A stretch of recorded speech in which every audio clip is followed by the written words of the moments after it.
Hey guys, it's time for another episode of From the Crow's Mouth, a video podcast hosted by yours truly, Mitch Cumming. Today we are going to talk about the song that defined and changed the entire project of Stone Cold Crows to what it is today. The first song we ever released, Before the Devil Knows We're Dead. I'll talk a little bit about the intro, Omerta, as well. I'm excited for this episode because it's a story that you might have heard, but you might not have. It's a good one because the whole band just kind of, boom, wasn't planned to be what it is, and now I am in love with this project, this band, the sound that we have going. In fact, love it so much. Back in Ottawa now, just got back realistically from the studio. We were doing some more stuff, so 2022 is already going to be off to a good start. That's all I can say for now, but let's just say level up because we have raised the bar by our standards anyway, once again with what we just did, and I'm so excited to finally be able to share it. But in the meantime, let's sip on El Diablo, a classic tequila drink. And I say it's a classic, but realistically it's kind of forgotten, but it should be a classic because it is friggin' delicious. So before we start talking about the origins of the band, let's go sip on a tequila ginger beer concoction. So I'll show you how to make one and then we'll come back. Let's do that.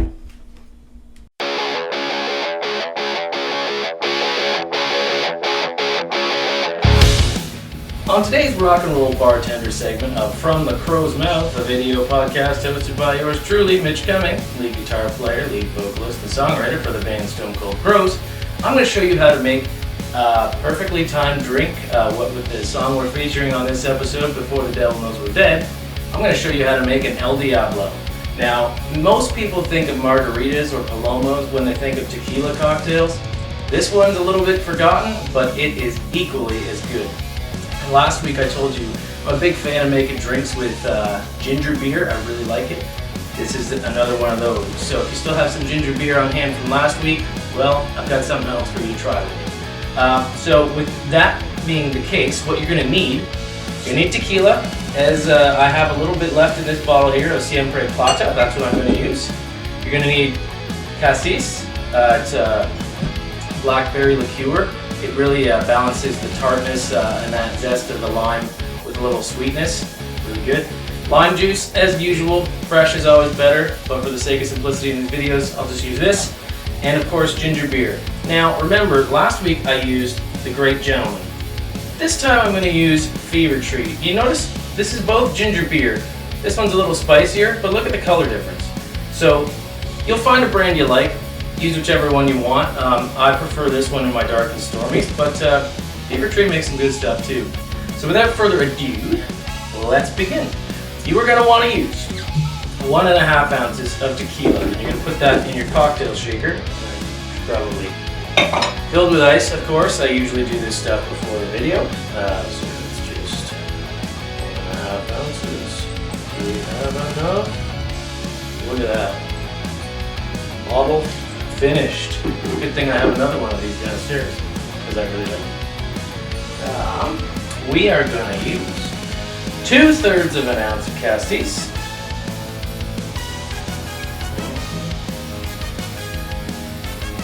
It's closer to an ounce, but it really doesn't matter. You can change the proportions of the Cassis and the lime to your liking for more tartness or sweetness. Again, same with tequila. You can make a 2-ounce drink if you want. Depends on the size of the glass you're going to use. I'm using a highball today. Lime juice. So you got your lime juice, you got your tequila, you got your Cassis in your shaker of ice. Then we shake.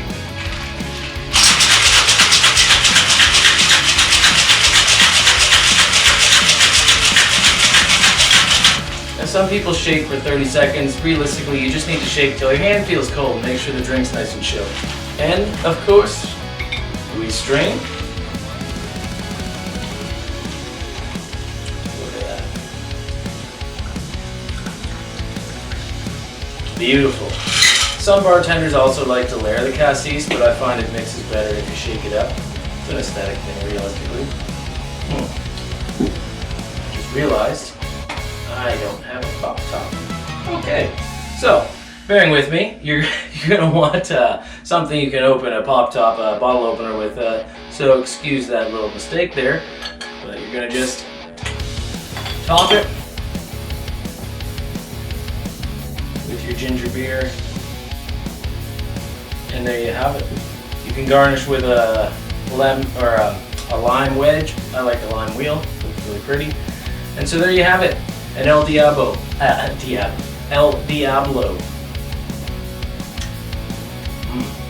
Yeah, pretty good. So there's the drink for the week, guys, and we'll see you on the music part of the podcast.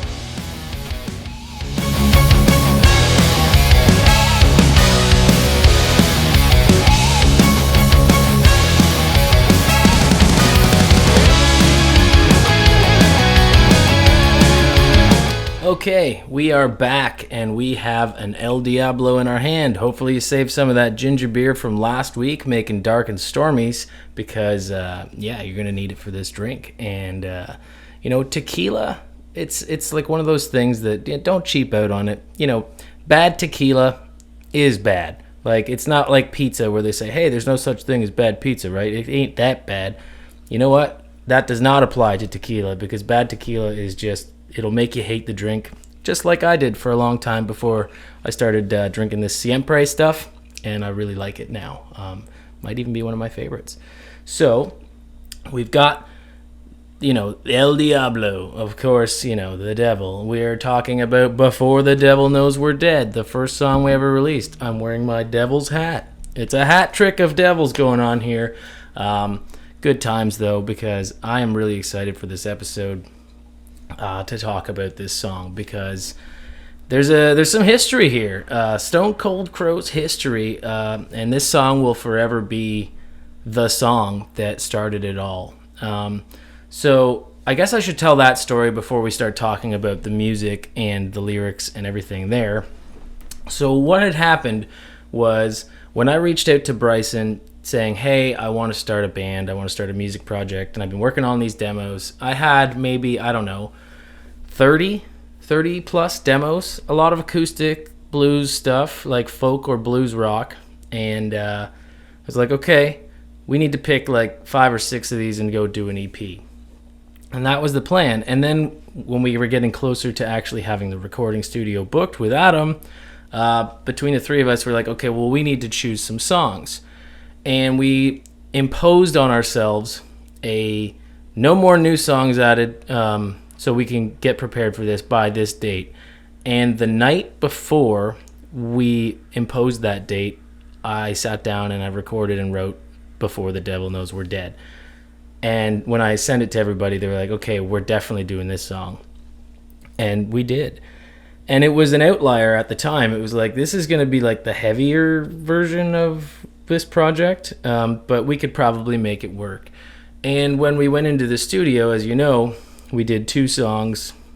When the Thunder Comes was the first one, which I talked about last week. And on a whim, on the way to the studio in the morning after that song, I had told Bryson, I'm like, look, I got this cool idea, melody that came to me in like the middle of the night, and I really think we should do Devil next. Get that one out of the way. It's probably going to be the biggest track on the EP. And it would have been at the time. And so we tracked it, and when we'd finished the song and we played it back with that build-up, that intro, everything, we were just listening to it on Adam's awesome sound system he's got in the studio, and just grins on everybody's faces. Like, did we just write that? Like, is that something that we actually did? Because this sounds amazing. And the orchestration, we had a great time coming up with all that.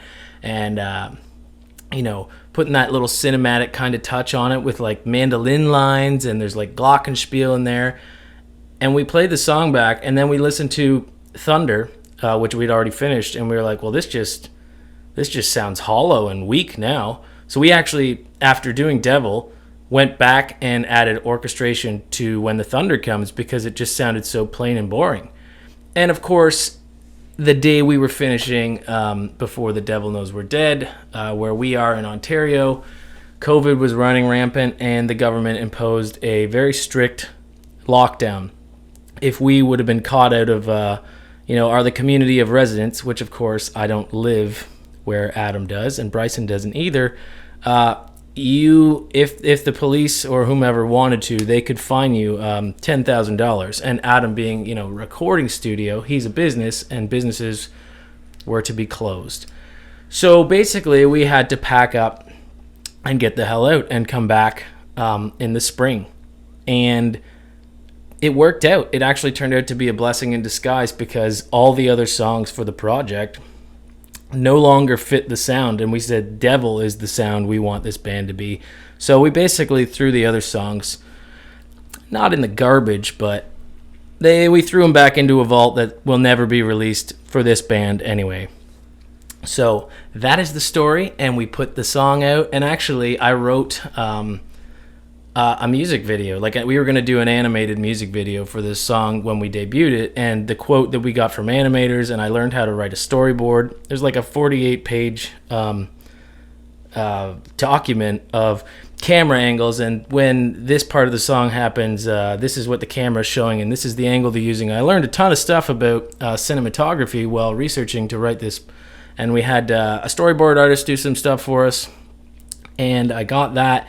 And then we sent it to the animators, and their price point jumped up by about 5 times over. I'm like, this is no longer in our budget. But maybe down the road it would be really cool because we wrote a whole storyline and everything using our crow character. And yeah, it was really badass. But that's the thing. So Devil changed Stone Cold Crows. Devil gave us our ideas for our imagery. Devil gave us the sound that we have since built on. And after we got sent into lockdown, I just went home with the new sound in mind, and I penned 4 new songs in like a day or 2, and I sent them. And some of those songs you guys have heard by now.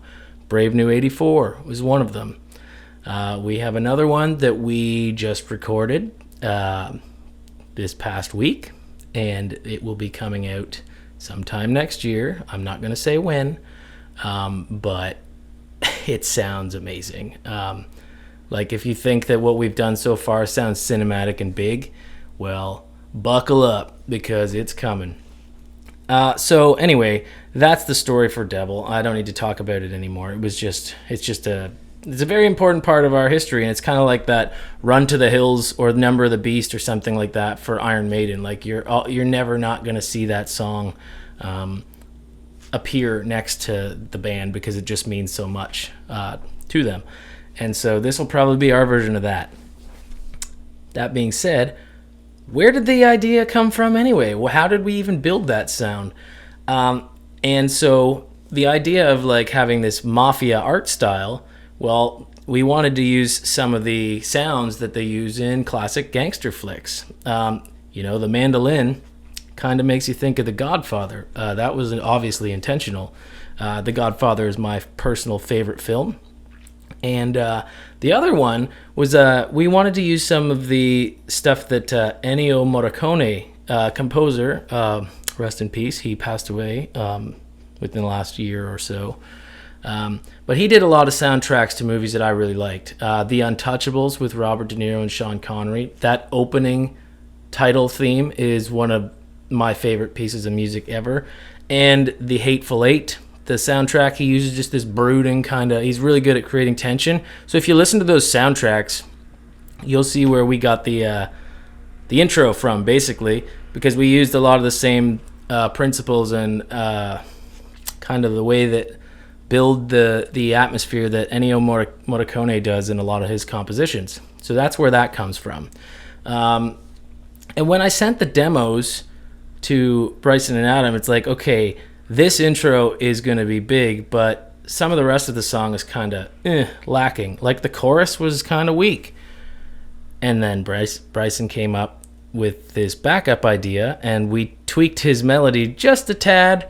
And the next thing you know, the chorus was the biggest, catchiest part of the song. I remember when Adam put down the horn part behind it, and we were just like, how does this just keep getting better? And it's the biggest hook of the song is actually Bryson's backup vocals. And of course it sounded massive.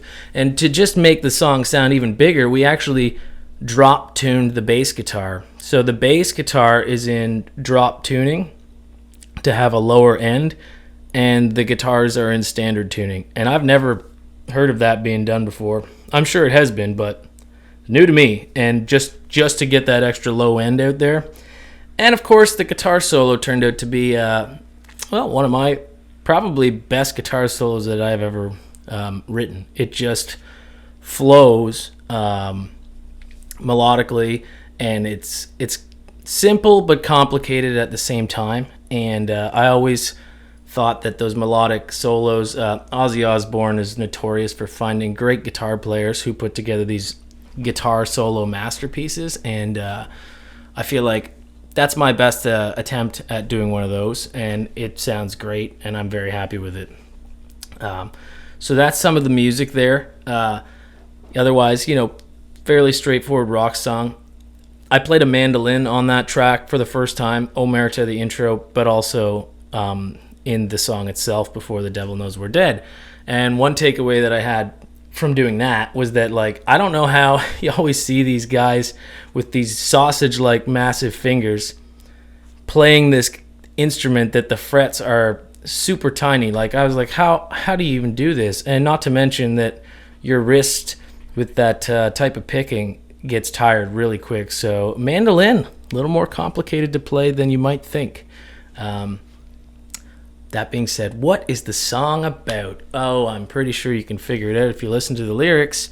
But Before the Devil Knows We're Dead, and I used we because it is a reflection on all of us as a species, because the original title, Before the Devil Knows You're Dead, comes from an old Irish drinking thing, a toast, essentially, may you find yourself in heaven a half an hour before the devil knows you're dead. Kind of like, haha, we tricked him. So I changed that up a little bit because the whole song was just inspired. One day I went out to my yard, and it was just the day before we'd just done all the cleanup of all the garbage and litter that had collected there, and not even a day later, and the lawn was just trashed again. Just from people throwing their crap on the ground, or, living in a city, I see so much trash blowing around in the wind, or people just don't care. They just dump it on the side of the road or whatever. Or working in a restaurant, and you see how much stuff goes in the garbage. Plastic straws, cups, everything. It's this is just one place. And we wonder why the planet's going to shit. This stuff doesn't biodegrade within our lifetime or the lifetime of those after us.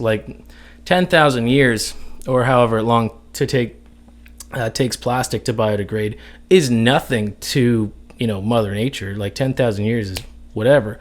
But we're putting so much of it out there that we might, fuck shit up before we ever have a chance to atone for it. And it's destroying the planet. And I'm not an environmentalist per se, but Bryson and I both kind of care a lot about that part of the world, and it sucks to see that he's a scuba diver, and you go diving, and what do you see in the ocean? Just plastic and garbage everywhere, and it's ruins the beauty of the world. And so that's what the song was. That was me taking out my frustrations on human behavior. And, I'm not a religious person, but, the concept of original sin is religious. I use sinners. I talk about heaven and God and stuff like that a lot in the lyrics of some of these songs. And people are like, man, he sounds religious. I'm not. But if there were, that's a conversation that I don't really want to debate, because I personally believe everyone can believe in whatever they want. As long as they're not hurting anybody doing it. But the concept of having a higher power looking down at us and being like, why are you doing this? We're so self-destructive. And it's just somebody else can deal with it until it's too late. And I guess that's really all I can say. You can go through and read the lyrics. I just remember reading one of the reviews of Original Sin and the song, when we released it. And it was like, it sounds like it's got a good rock vibe going on. And then the first line out of Mitch's mouth is, "We've put a bullet in our unborn children, with the world we'll leave behind. Dark." Oh, yes, that's the other thing. It set the tone going forward. You're not going to find too many happy lyrics in Stone Cold Crows. That is intentional. So that also sets the tone. I can't really say anything else. It's an environmental caution. Bryce and I even used to play drinking games watching Planet Earth. You'd be like, anytime a creature gets eaten, you got to take a drink. And of course, you see a scene of like a polar bear going through a nest of penguins, and well, you're getting pretty drunk by then. So that's it. That's Before the Devil Knows We're Dead. Omerta, the intro. Of course, it's named Omerta because that is the code of silence that Mafia members have to take when they are initiated. And so that was the play on that.